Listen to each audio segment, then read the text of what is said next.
So the Sixers lose a nail-biter in Game 4 back in the A, 103-100, and head back to Philadelphia for a pivotal Game 5 this Friday. Sixers built a large lead and ultimately relinquished it. The culprit of this game, in my estimation, was Joel Embiid, who dropped a stinker 4-for-20 shooting performance, reverting back to his ball hog tendencies and blew a wide-open game-winning layup with only seconds remaining on the clock. I'm not going to be harsh on Joel, as the man is injured and is clearly laboring, and everyone is entitled to have a bad game, but facts are facts. The Bulls sold. Sure, Ben and Tobias could have and should have been more aggressive in the second half, but going 4-for-20 was the difference of this game. That is clear.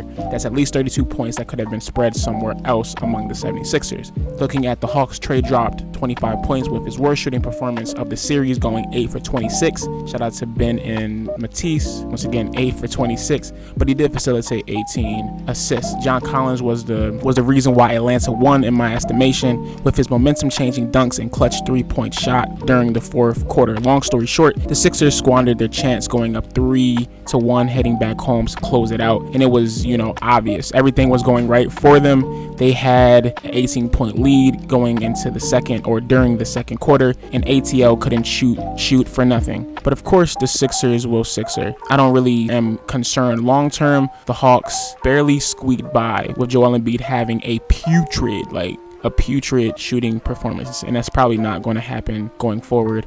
So I'm not really concerned. We are back home.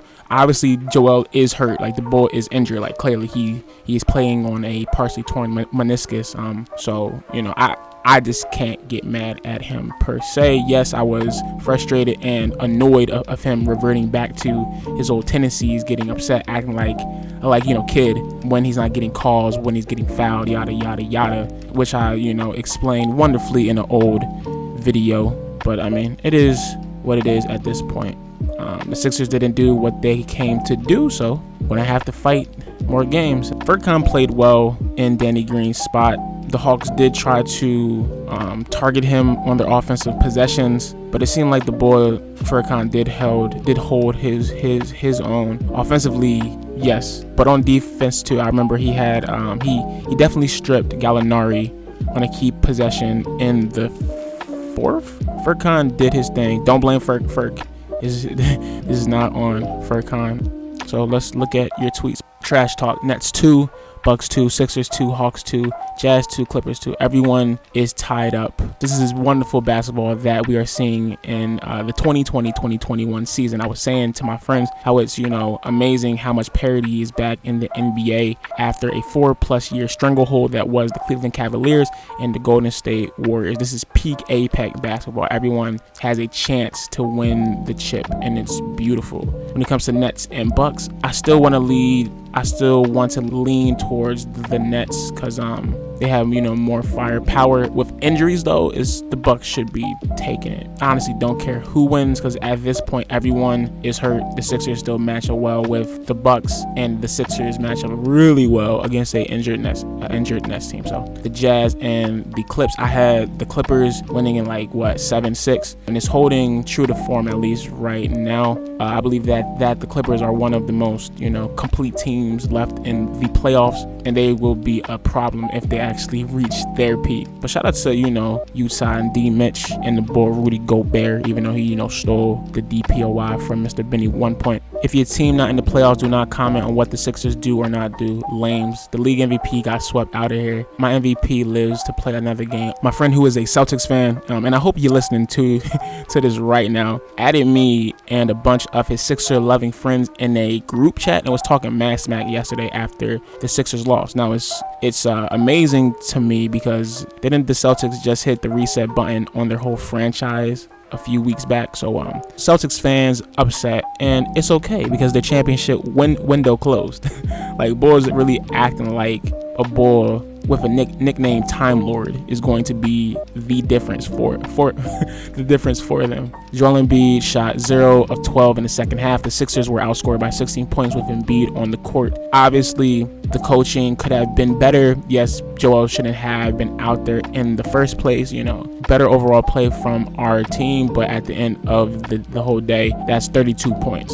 We only lost by 3. So the Sixers ruined my day. LOL. That's what happens when you love just received a note from my father/producer. He is saying anybody whose team is on vacation, be quiet. Because I mean, like, what can you really say? You a hater. You sipping that haterade on the couch. Take that. Tough one. It happens. Still got the Sixers in 6. The Hawks only won by 3 after a horrible performance by our best player. It is what it is. We are going back home where we tend to ball out. The Sixers are only going to go as far as the big man is going to like, take them. So Joel definitely needs some rest, and we need to get these games finished quickly, because it seems like this boy is going to be a ticking time bomb, or this boy is a ticking time bomb. So let's stop playing around, please. The announcers, when the Sixers score, the announcers when the Hawks score. Yeah, because of course they want Atlanta to win, so they have more stories about Trae Young coming into his own. I just find it interesting how, when the Sixers were like, young, right, first coming into the playoffs, the upstart Sixers, no one had them because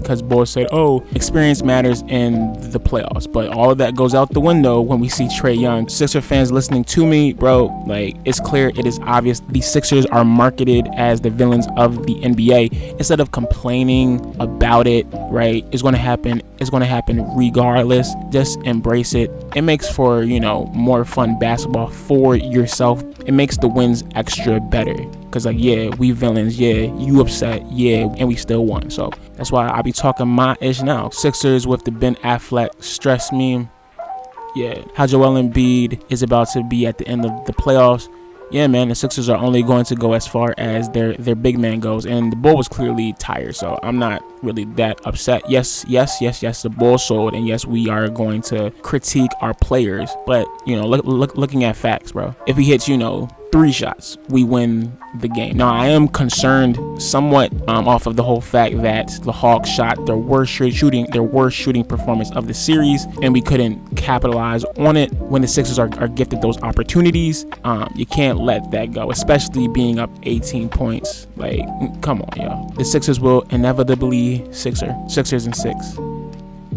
This is what Tobias Harris had to say. We wouldn't have been in a close game if we just stuck to what worked. In the first half, getting the ball from side to side, we let that slip, playing that way in the second half, that hurt us. We already know what the issue was. It's not that big of a deal. We're obviously making it harder on ourselves, but we are still the first seed. Bulls need to take care of business when we come back home, and I think that's what we're going to do. The Sixers should win this series. Charles Barkley guaranteed a Sixers win during pregame. Charles Barkley, he a clown, bro. Like, boy was the loudest one saying the Sixers were in trouble, yada yada yada. The Hawks got it. I don't trust Shake Milton and the rest of the Sixers compared to Gallinari. He a clown. Me, very wise and not mad at all reading your Sixers takes. Today, I have not and will not listen to Philadelphia Sports Talk Radio because I just don't feel like hearing all of the negativity. Rage.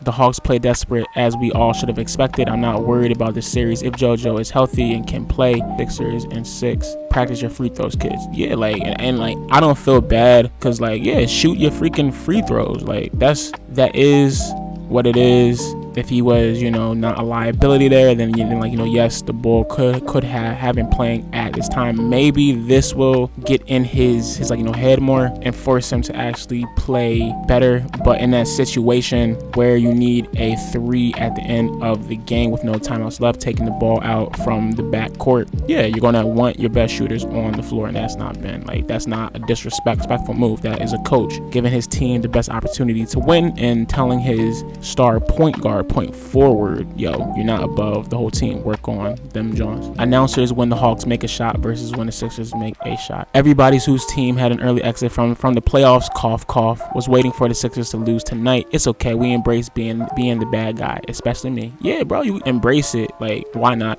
Like, who cares? No one likes us, and we don't care. That is the slogan. That is the motto. No one likes us. We don't care. Getting this tattoo if the Sixers win this. The rest of the process. Well, I guess you're not getting inked, my boy. Brutal loss. Embiid was awful. Sixers gave it away. I want to say brutal, but I think y'all are sensationalizing things. I'm not trying to excuse the whole loss, but like whatever. Sixers versus Hawks. No one was making their shots on both ends of the floor, and that's what you can see here in this little video compilation. brick. We beat the Sixers and the refs. It went both ways, but it's all good. The Sixers give me anxiety. Yes, ma'am. Good morning, Sixers in 6. When you mute words, you don't get any new notifications for tweets that include them or see tweets with the words on your timeline. Yes, that is beautiful. This 30-second classic Dark Knight clip embodies how I feel about the Sixers loss. They make me crazy as well. Sixers in 5. This was definitely me. Like, I admit, I said Sixers in 5 after the shellacking of the Hawks game 3. But the Hawks is a scrappy bunch. Shout out to Nate McMillan. He's having everybody play above their own heads. It wasn't as easy as I thought it was going to be. This Sixers game has 2019 Game 7 at Toronto vibes. Like, what? What are you talking about? Like, no.